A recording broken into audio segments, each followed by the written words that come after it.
마음속의 걱정을 쫓아내는 방법. 나는 몇 년 전 어느 날 밤을 잊을 수 없다. 우리 반에는 마리온 제이 더글러스라는 사나이가 있었다. 다음의 이야기는 그가 나에게 말해준 실화인데 그의 가족은 2번씩이나 불행한 일을 겪었다. 바로 그의 5살짜리 딸을 병으로 잃게 된 것이다. 그들 부부에게는 참으로 견디기 힘든 상처였으나 10개월 후에 다시 딸이 태어났다. 그러나 둘째 딸도 5일 만에 죽었다. 그들 부부는 말로 형용할 수 없는 비통함을 느꼈다고 당시의 심정을 이야기했다. 나는 일이 전혀 손에 잡히지 않았다. 잠을 잘 수도 음식을 먹을 수도 없었다. 마음의 안정도 찾을 수 없었다. 나는 의욕을 상실했고 매사에 자신을 잃고 살았다. 나는 결국 의사를 찾아갔다. 그러자 의사들은 내게 수면제 복용과 여행하기를 권했다. 의사들의 권고를 모두 실행에 옮겨봤지만 효과는 없었다. 나의 육체는 알 수 없는 거대한 힘에 짓눌려 점점 조여드는 느낌이었다. 비탄과 슬픔에 사로잡혀 본 사람이라면 이러한 심정을 이해할 것이다. 그런데 고맙게도 나에게는 아직 4살 된 아들이 살아있었다. 이 아이가 나를 끝없는 슬픔과 고통에서 벗어나게 해주었다. 어느 날 오후 내가 넋을 잃고 앉아있는데 아들 녀석이 다가와서는 아빠 보트 만들어줘요 하고 졸라댔다. 나는 배 따위에는 관심도 없었다. 세상 만사가 모두 귀찮기만 했다. 그러나 내 아들은 철부지였다. 나는 마침내 아들의 말을 들어줄 수밖에 없었다. 그 장난감 보트를 만드는데 3시간이나 걸렸다. 그런데 보트를 만드는 동안 나는 새로운 사실을 깨달았다. 그 3시간이란 근래 수개월 동안 내가 맛보지 못했던 최초의 정신적 휴식과 평화였던 것이다. 나는 이것을 발견함으로써 그때까지 허탈 상태에서 헤어나올 수 있었고 안정을 되찾을 수 있었다. 그리고 기획이나 사고가 필요한 어떤 일에 집중하며 분주하게 지내야겠다고 결심했다. 다음날 밤 나는 집안을 돌아보고 해야 할 일의 목록을 만들었다. 책장, 계단 덧문, 들창, 차양, 자물쇠, 하수도 등 손질해야 할 곳이 많았다. 그 결과 놀랍게도 2주일 만에 해야 할 일거리를 242건이나 찾아냈다. 어쨌든 최근 2년간 나는 이 일들을 모두 해치웠다. 그러면서 나는 매일 분주한 나날을 보냈다. 지금은 일주일에 2번씩이나 열리는 뉴욕의 성인 대상 강좌에 출석하고 있다. 또 내가 살고 있는 읍에서도 시민활동을 하고 있으며 현재는 교육위원회의 의장직도 맡고 있다.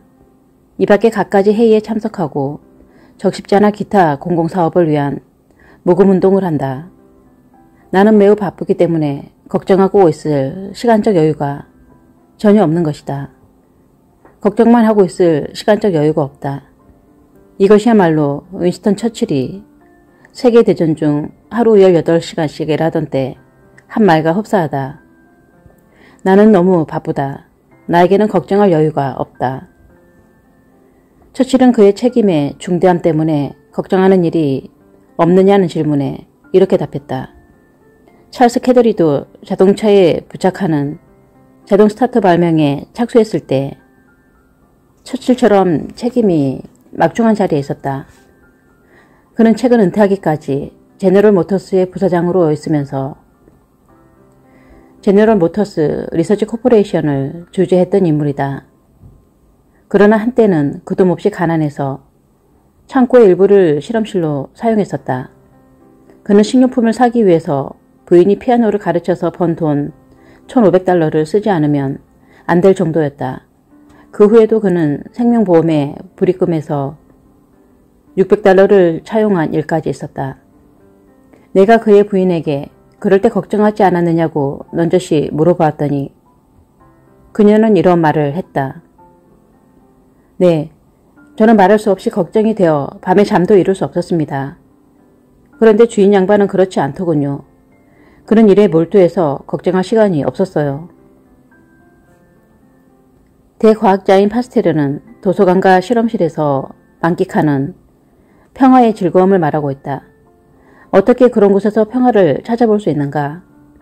아마 도서관이나 실험실에 있는 사람들은 연구에 몰두해서 걱정할 여지가 없기 때문일 것이다.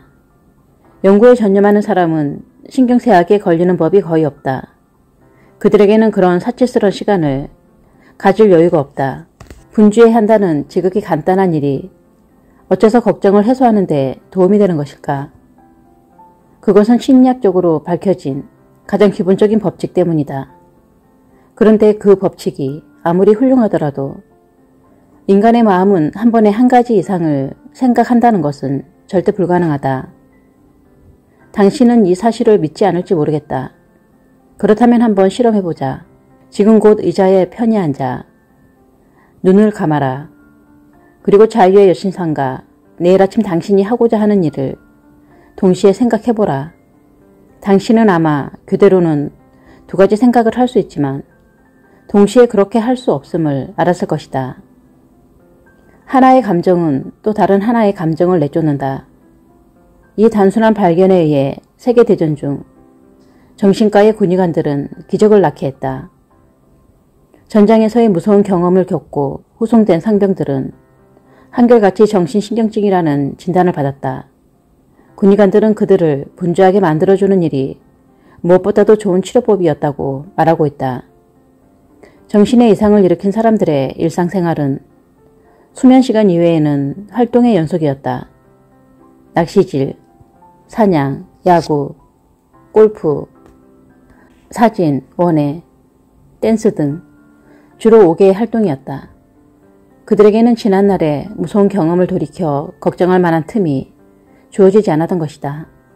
직업에 의한 요법, 이것은 마치 직업이 무슨 약인 것처럼 처방될 때 정신병약 분야에서 쓰이는 학술 용어다. 그렇지만 별로 새로운 것은 아니다. 옛날 그리스의 의사들은 예수가 탄생하기 500년 전에 이미 이런 요법을 주장했다. 퀘이커 교도들은 벤자민 프랭클린 시대에 필라델피아에서 이 요법을 썼다. 1774년 퀘이커 교도의 요양소를 방문한 어떤 사람은 정신병 환자들이 분주하게 삶 껍질을 벗기고 있는 모습을 보고 깜짝 놀랐다고 한다. 그는 퀘이커 교도들로부터 환자들이 어느 정도 일을 하는 편이 병을 치료하는데 도움이 된다는 이야기를 듣기 전까지 불쌍한 환자들이 착취당한다고 생각했던 것이다. 그런데 결국 일에 열중한다는 것은 신경 안정의 특효였다. 이에 대하여 정신병 전문의들은 일을 시키는 것, 즉 분주하게 만드는 것이 신경병에는 가장 좋은 대증요법이라고 말할 것이다. 헨리 W. 롱펠로도 젊은 아내를 잃었을 때 이러한 사실을 발견했다. 그의 아내는 어느 날 촛불로 복납을 녹이다가 옷에 불이 붙었다. 롱펠로는 그녀의 비명을 듣고 달려갔으나 때가 이미 늦어 그녀는 죽고 말았다. 그 얼마 동안 롱펠로는 그때의 무서운 장면이 생각나서 걱정하기 시작했으며 거의 미칠 지경이었다. 그러나 다행히도 그에게는 보호를 필요로 하는 어린 새 자식이 있었다. 그는 자식의 슬픔을 초월해서 자식들에게 아버지와 어머니 노릇을 해야만 했다. 그는 아이들과 함께 거닐었으며 이야기도 해주고 같이 놀아주기도 했다. 그들 부자의 애정은 그의 시, 아이들의 시간과 함께 영원히 남을 것이다.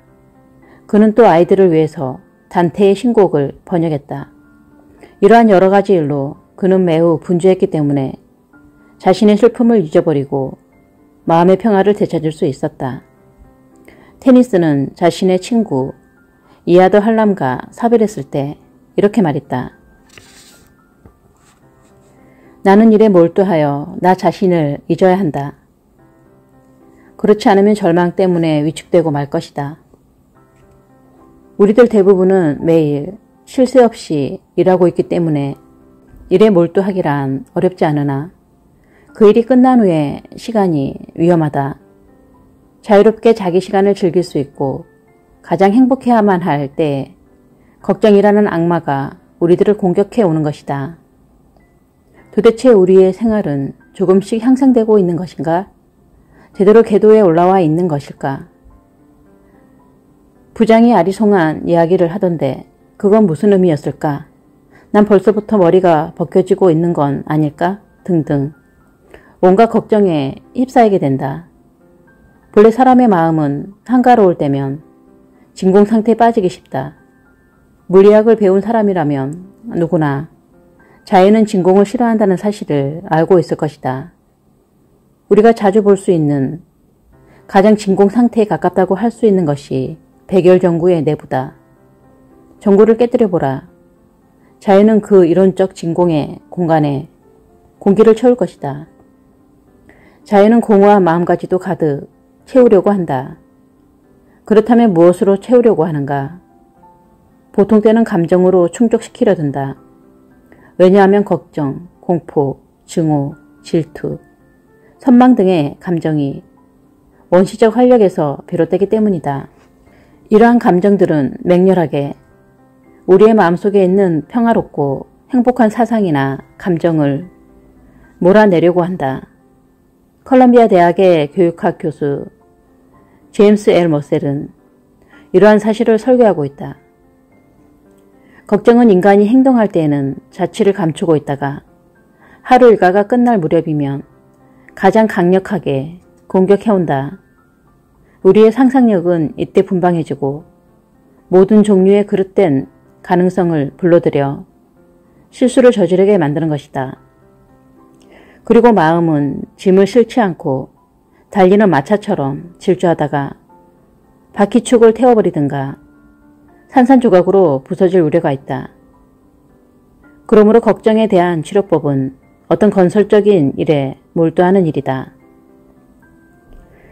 그러나 이 진리를 깨닫고 실천에 옮기는 일은 꼭 대학 교수라야 되는 것만도 아니다.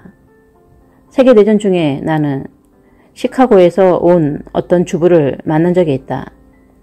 그녀는 걱정에 대한 치료법은 무엇이든 건설적인 일에 몰두하는 것이라는 사실을 깨닫게 된 자초지종을 이야기해 주었다. 그때 나는 뉴욕에 있는 미주리주의 농장으로 가는 도중이었는데 마침 식당 칸에서 그 부인과 남편 되는 분을 만났다. 그들 부부의 아들은 진주만 공격이 있던 바로 다음날 입대했다고 한다. 그래서 부인은 이 외아들의 일이 걱정되어 반병자가 되었다는 것이다. 아들은 지금 어디 있을까? 몹시 무사할까? 지금도 싸우고 있을까? 전사하지 않았을까? 등등 수많은 걱정이 그녀를 괴롭혔다. 그래서 나는 어떻게 그러한 걱정을 극복했느냐고 그 부인에게 물었다. 그녀는 이렇게 대답했다. 한시도 쉬지 않고 일을 했지요. 저는 우선 한여를 내보내고 모든 가사를 손수함으로써 몸을 쉬게 하지 않았습니다. 그러나 그리 큰 효과가 없었답니다. 그도 그럴 것이 집안일을 모두 기계로 할 수 있어서 머리를 써야 할 필요가 없었기 때문입니다. 침대볼을 깔거나 접시를 닦으면서도 머릿속은 여전히 아들 걱정으로 가득 차 있었습니다. 그래서 하루 종일 육체적으로나 정신적으로 바쁘게 해야 될 새로운 일이 없을까 하고 생각해 보았습니다. 그러다가 저는 어느 큰 백화점의 점원이 되었습니다. 제가 생각했던 대로 매우 바쁜 매일이 계속됐습니다. 저는 생활의 소용돌이 속에 있는 나 자신을 발견했습니다. 가격이나 치수, 색깔에 대해 질문하는 많은 손님들에게 휩싸여 지냈으니까요. 그래서 저는 눈앞에 닥친 일 외에 다른 생각을 할 틈을 단 1초도 가질 수가 없었습니다. 밤이 되면 피곤하여 빨리 쉬고 싶은 생각밖에 나지 않았습니다.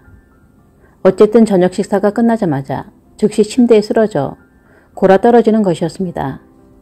저는 걱정할 여가나 기력이 없었습니다. 그녀는 존 쿠퍼 보이스가 불안을 망각하는 기술이라는 저서에서 다음과 같이 설명하고 있는 현상을 직접 체험했던 것이다.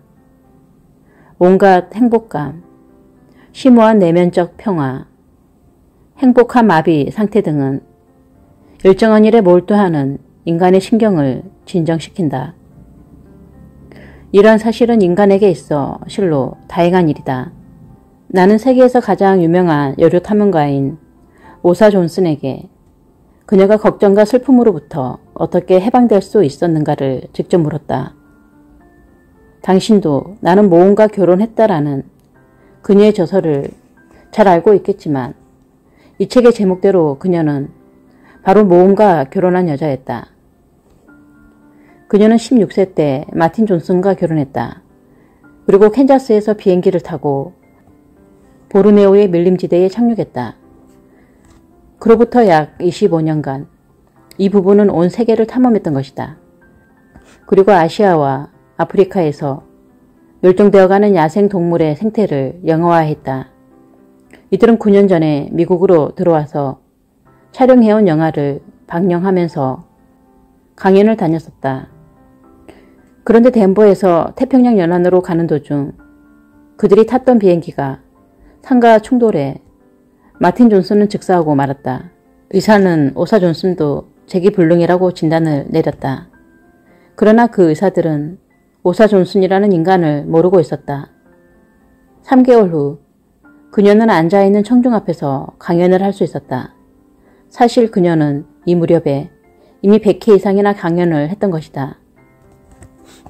내가 어떻게 해낼 수 있었느냐고 묻자 그녀는 이렇게 대답했다. 내 자신이 슬퍼하거나 괴로워할 시간이 없도록 하기 위해서였어요. 오사 존슨은 100년 전에 티니슨이 노래한 진리를 깨달은 것이다. 나의 일에 몰두하지 않으면 안 된다. 그렇지 않으면 위축되고 말 것이다. 바드 제독 또한 5개월 동안 남극을 온통 뒤덮고 있는 대빙하기의 만년설 속에 묻힌 움집에서 고독한 시간을 보낼 때 이 진리를 깨달았다. 주위 100마일 이내에는 생물이라고는 아무것도 살고 있지 않았다. 흑한이 얼마나 심했던지 바람이 불면 자신의 입김이 얼어붙어 결정이 되는 소리조차 들을 지경이었다.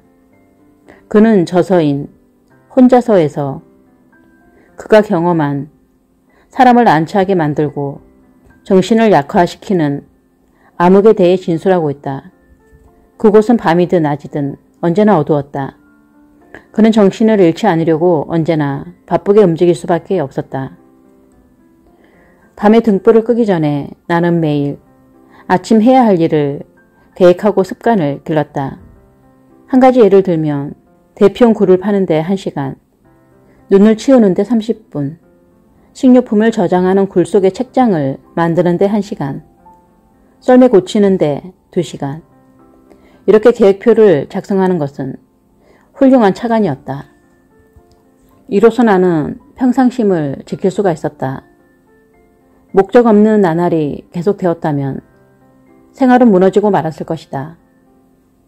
여기서 목적 없는 나날이라는 구절을 잊지 말기 바란다. 만일 우리들 마음속에 걱정이 생겼다면 예로부터 내려오는 풍습대로 이를 마치 약처럼 사용해야만 한다. 하버드 대학의 임상학 교수였던 리처드 C. 가보트 박사는 사람은 무엇에 의해 사는가 라는 저서에서 이렇게 말하고 있다.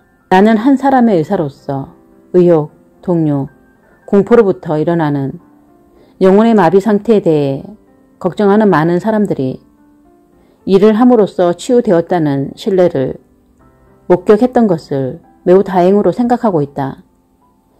이를 통해 우리에게 주어지는 용기는 에머슨이 영원히 빛난다고 노래한 자신과 흡사한 점이 있다. 만일 우리가 바쁘게 움직이지 않고 그저 멍하니 앉아 어떤 생각에만 잠긴다면 우리는 찰스 다윈이 위퍼 기버스라고 불렀던 것을 많이 부활시키게 될 것이다.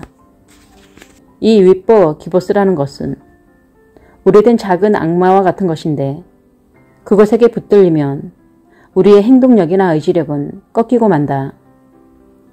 뉴욕의 어느 경영자가 분주해짐으로써 걱정과 초조해야 할 결여를 없애고 이 위퍼 기버스를 극복한 이야기를 살펴보겠다. 그는 롱램퍼, 롱맨이라고 불리며 우리 성인반의 학생이었다. 그가 걱정을 극복한 이야기는 매우 인상적이어서 재밌었다. 그래서 나는 그를 만찬에 초대하여 밤 늦게까지 그의 경험에 대해 이야기를 주고받았다.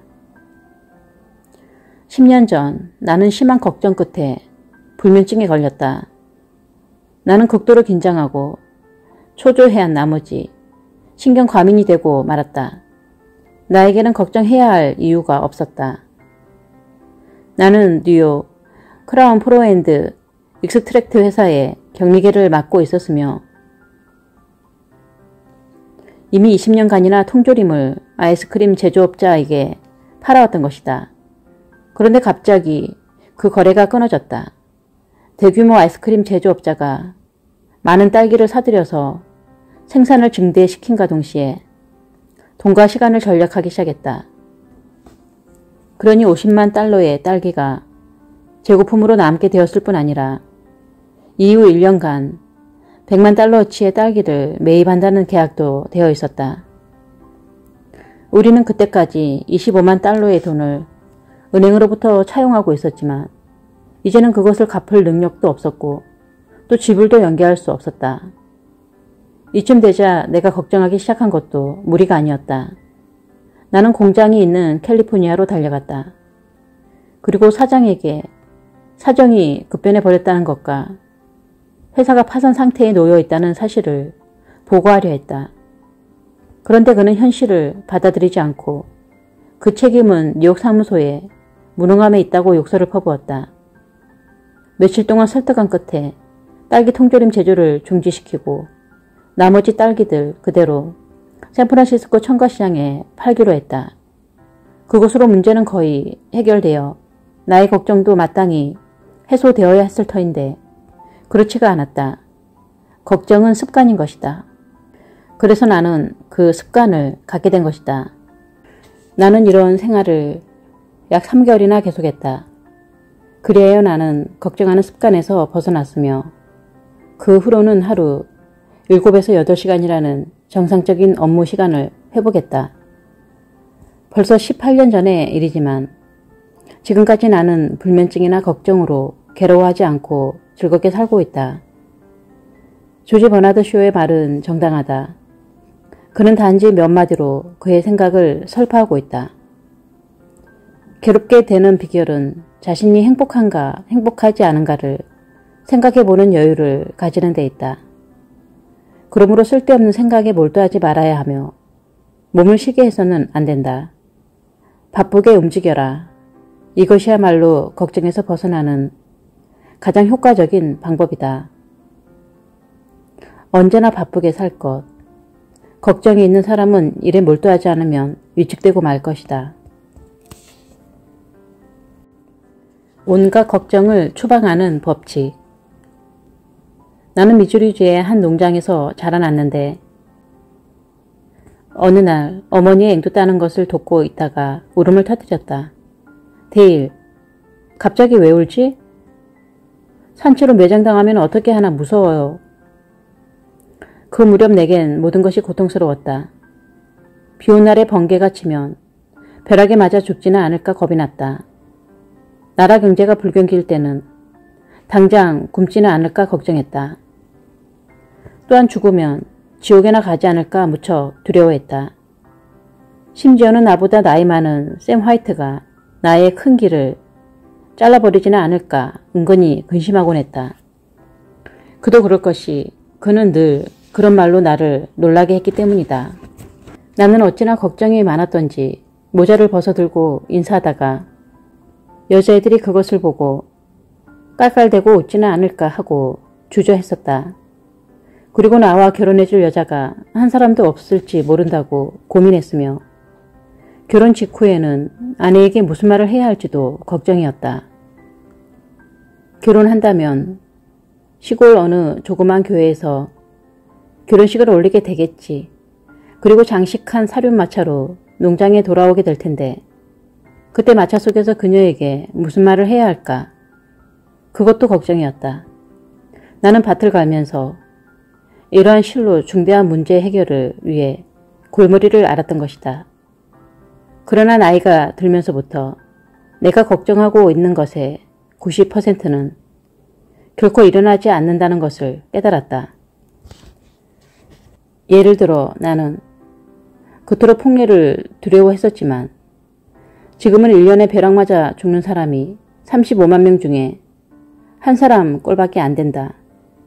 더구나 생매장을 당할지 모른다던 걱정은 말을 꺼내기도 부끄러운 어리석은 헛소리였다. 인간의 시체마다 방부제를 바르지 않았던 시대에 있어서도 생매장을 당한 사람은 1000만 명 중에 한 사람 꼴이 될까 말까 한다는 것을 깨달았다. 8사람 가운데 한 사람은 암에 걸려 죽게 된다. 그러므로 내가 고민을 하자면 벼락이나 생매장보다는 암으로 죽게 되는 것을 겁내야 했다. 사실 지금까지 나는 나의 어렸을 때와 청년기의 걱정에 대해 말했지만 어른들의 걱정도 알고 보면 어리석은 것이 매우 많다. 이제라도 우리가 평균율의 법칙에 비추어 우리의 걱정에 정당성이 있는가 없는가를 충분히 고려해서 매사에 자신을 갖게 된다면 우리 걱정의 90% 정도는 반드시 해소될 것이다. 세계에서 가장 유명한 보험회사인 런던의 로이드 보험회사는 흔히 일어나지 않는 일에 대해 고민하는 경향을 이용해서 막대한 재산을 벌었다. 로이드사는 사람들이 걱정하고 있는 모든 재난들이 결코 일어나지 않을 것이라는 확신을 가지고 내기를 걸었던 것이다. 그들은 도박이라고 말하지 않고 보험이라고 한다. 그런데 사실 그것은 평균율의 법칙을 이용한 도박이다. 이 보험회사는 창설한 지 200년이 됐는데 인간의 성질이 변하지 않는 한 앞으로 50세기는 지속될 것이라고 본다. 그리고 세상 사람들이 상상하고 있는 정도만큼 번번이 일어나지 않는 재난에 대해 평균율의 법칙을 적용함으로써 선박, 복납 등의 보험을 걸도록 할 것임에 틀림없다. 만일 지금이라도 우리가 평균율의 법칙을 조사해 본다면 지금껏 생각지도 못한 사실에 놀라게 될 것이다. 예를 들어 내가 앞으로 5년 동안에 게티즈버그 전투와 같은 격전을 치러야 된다는 것을 알고 있다면 나는 분명코 공포에 사로잡힐 것이다. 그래서 가진 돈을 다 털어 보험에 들 것이고 유언장을 작성하고 기타 모든 일들을 정리할 것이다. 나는 또 이렇게 말할지도 모른다. 이 전쟁에서 살아 돌아오지는 못할 테니까 몇 해 동안은 마음껏 향락해야 한다. 그러나 평균율의 법칙에 의하면 게티즈버그 전투에 있어서의 사망률은 평화시에 있어서 5세부터 50세까지의 사망률과 비슷하다. 나는 이 책의 앞부분을 보우의 외곽에 있는 어떤 친구의 별장에서 집필했는데 한여름을 그곳에서 머물면서 샌프란시스코에 사는 하버드 H. 살링거 부부를 만났다. 살링거 부인은 차분하고 조용한 여성으로 걱정 같은 것은 전혀 모르는 듯한 평온한 인상을 가진 여인이었다. 어느 날 저녁 난로가에서 얘기를 나누던 중 나는 그녀에게 지금까지 어떤 고민으로 해서 괴로움을 받은 적이 없는가를 물어보았다. 그러자 그녀는 이렇게 대답했다. 걱정이라고요? 정말 나는 그것으로 인해서 자그마치 11년 동안이나 스스로 만들어 놓은 지옥 속에서 헤매다가 간신히 빠져나왔습니다. 나는 원래 몹시 성질이 급하고 신경질적이어서 언제나 안절부절 못했어요. 나는 매주 산마테오에서 샌프란시스코까지 버스로 물건을 사러 다니곤 했는데 장을 보다가도 여러가지 집안일들이 걱정되어 어쩔 줄을 몰랐습니다. 혹시 전기다리미를 끄지 않고 나오지 않았나? 집에 불이 나지는 않았나? 가정부가 아이들만 남겨놓고 집을 비우지는 않았나? 아이들이 밖에 나가 자전거를 타고 놀다가 자동차 사고가 나지 않았는가 등 온갖 걱정이 꼬리에 꼬리를 물고 떠올랐습니다. 때로는 물건을 사다가 말고 걱정이 되어 다시 돌아와 집을 둘러보기도 했습니다. 지금 생각해보면 나의 첫 번째 결혼이 실패로 끝난 건 이상한 게 아니었어요. 현재 남편은 변호사로서 어떤 일이든 고민하지 않는 조용하고 비판적인 성격입니다. 내가 초조해하거나 걱정을 하면 이렇게 말한답니다. 좀 침착해봐요. 대체 무엇이 그렇게 마음에 걸리는지 잘 생각해봐요. 평균율의 법칙에 따라 과연 그것이 현실적으로 일어날 수 있는가를 연구해보는 것이 어떻소? 한 번은 이런 일도 있었죠. 남편과 드라이브하러 나갔는데 도중에서 폭풍우를 만났습니다. 차는 흔들리고 미끄러져 도저히 운전할 수가 없었어요.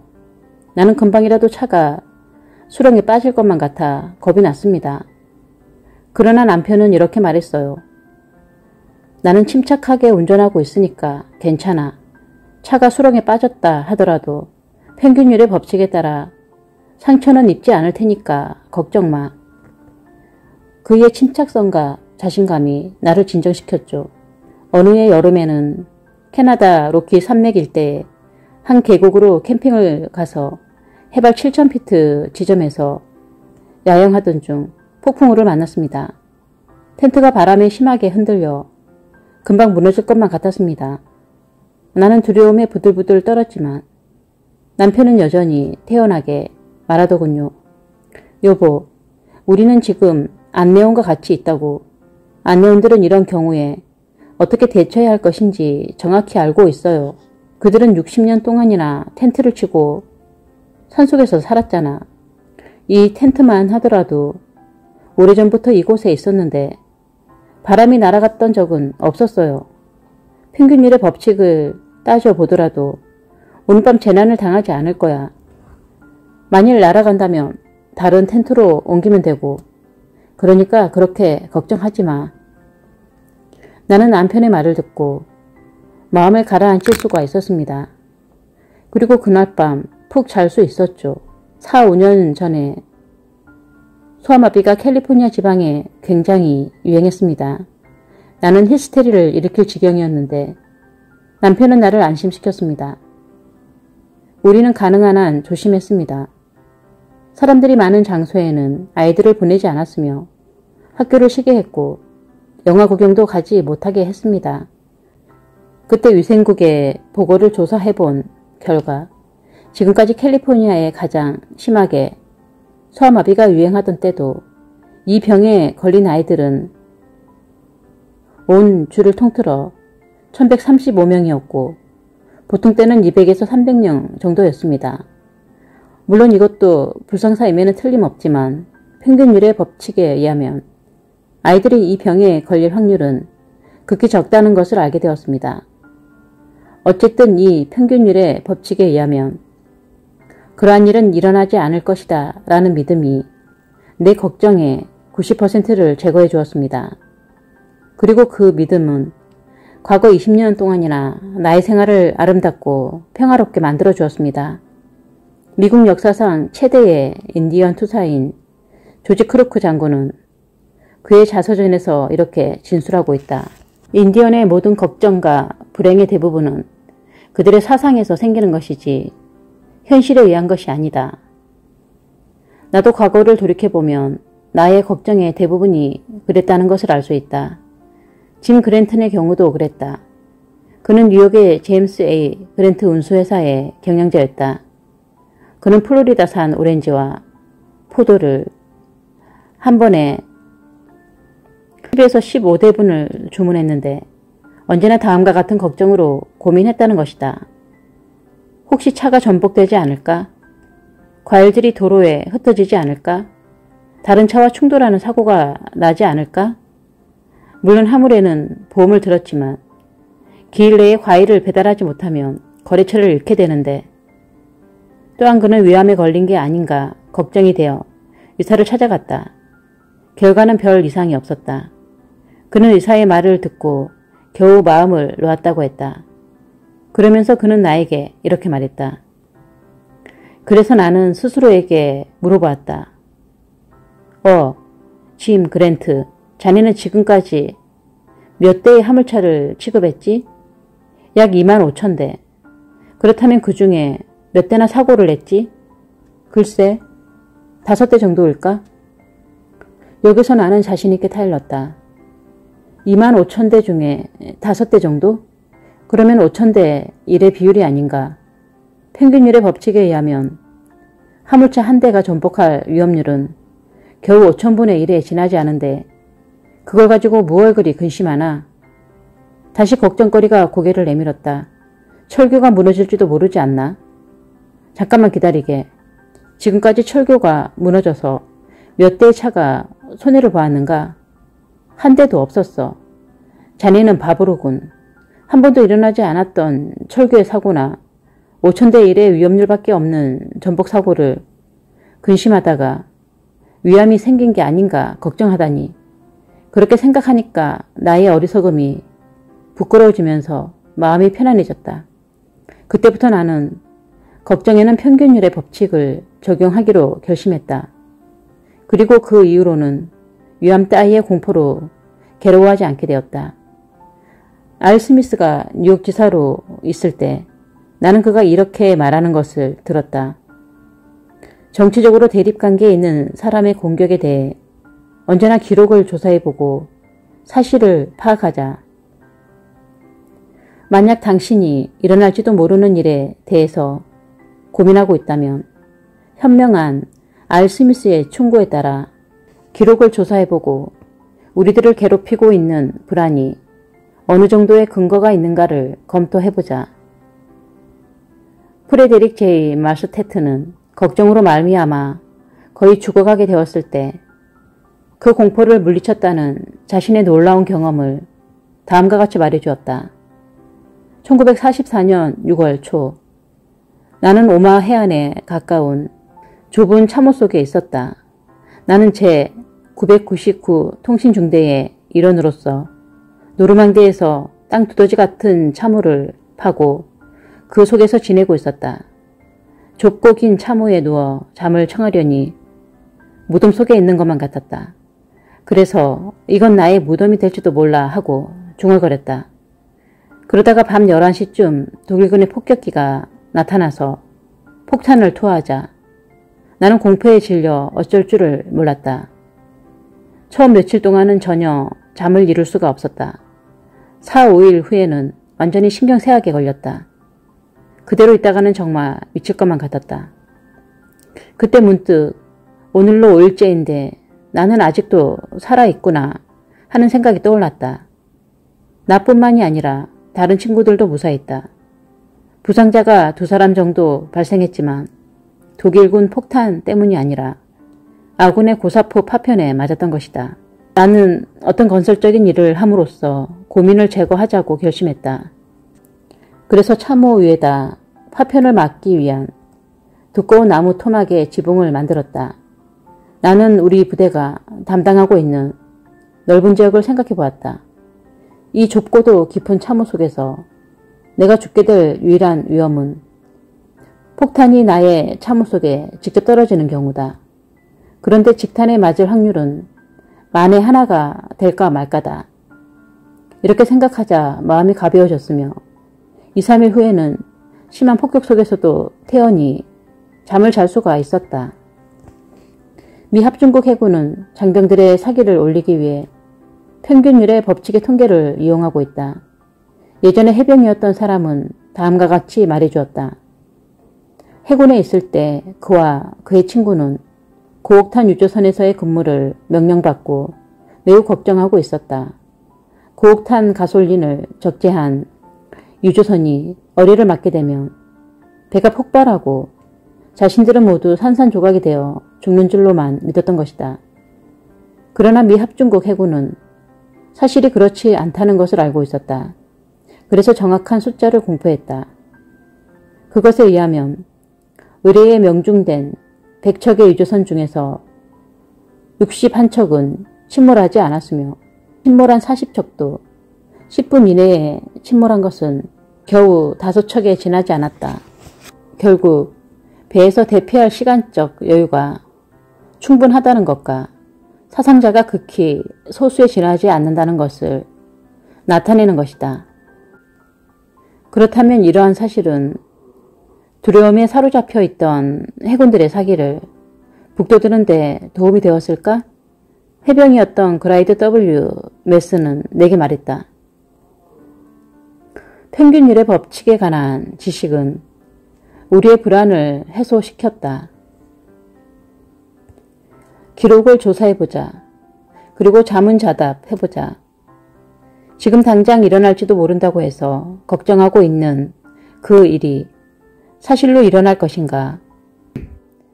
평균율의 법칙에 비추어 볼 때 어느 정도의 확률이 있는가?